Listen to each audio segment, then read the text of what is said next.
And joining us now with his take on the Golden Globes is Dalton Ross, assistant managing editor for Entertainment Weekly.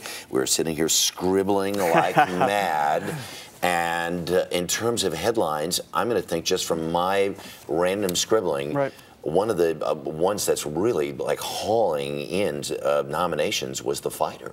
Yeah, The Fighter was got a lot of nominations. That was sort of on the edge, and it went in. And Black Swan, too, Harry. Yeah. We talked about Social Network was going to be in there, The King's Speech. We knew those were going to be big ones. Right. But Black Swan and The Fighter also had a fair amount of nominations as well. Because The Fighter got nominated for Best Actor, for Best Supporting Actor, Christian Bale, Best Actor, Mark Wahlberg. We got a couple of different nominations for Best Supporting Actress. And I think Director, picture, well. it really swept in a lot of those. That is a huge deal for Mark Wahlberg, which has been this is like his labor of love to get this thing made over the last half dozen years or so. And he was a little bit of a surprise. Christian Bale is not only we knew he was there, I think Christian Bale's the favorite. Wahlberg, a little more of a surprise. Yeah. So that's definitely exciting for them. People, you should talk a little bit about The Swan, because this is a movie that's getting a lot of buzz, a lot of attention. Maybe not necessarily the most accessible of all films, but Natalie Portman is blow away in this movie. Yeah, and it's from Darren Aronofsky, who did The Wrestler, and we know it's sort of a similar deal, just now it's set in the world of ballet as opposed to wrestling, and she's amazing. Mila Kunis is amazing as well. We see her there as well, and she sort of scored a little bit of a surprise nomination as well.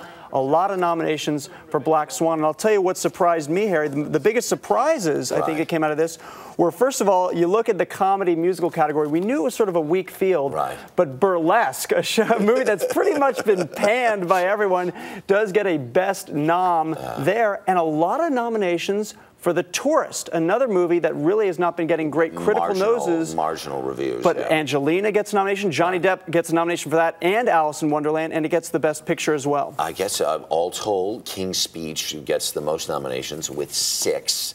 And explain what that is, because that's a movie that I think eventually people will end up going to see, because Colin Firth and both Jeffrey Rush are lights out again. They are amazing in this, and it's, you know, Colin Firth playing King George VI, and it's sort of his reluctant ascension to the throne, and he has this stutter that he has to get over, and Jeffrey Rush is the man that has to help him get over that and uses very unique techniques to do so. This is a true story. Yes. And because this guy could not utter a word, and the country is going to war, and they need their king to speak. That's right. He's a guy that can't speak and has to deliver the most important speech at the most important time. It's fascinating. And like I said, I think it's The King's Speech and Social Network that will be battling it out for the Best Picture. I'm going through, you know, the other movie that got some good attention was Love and Other Drugs.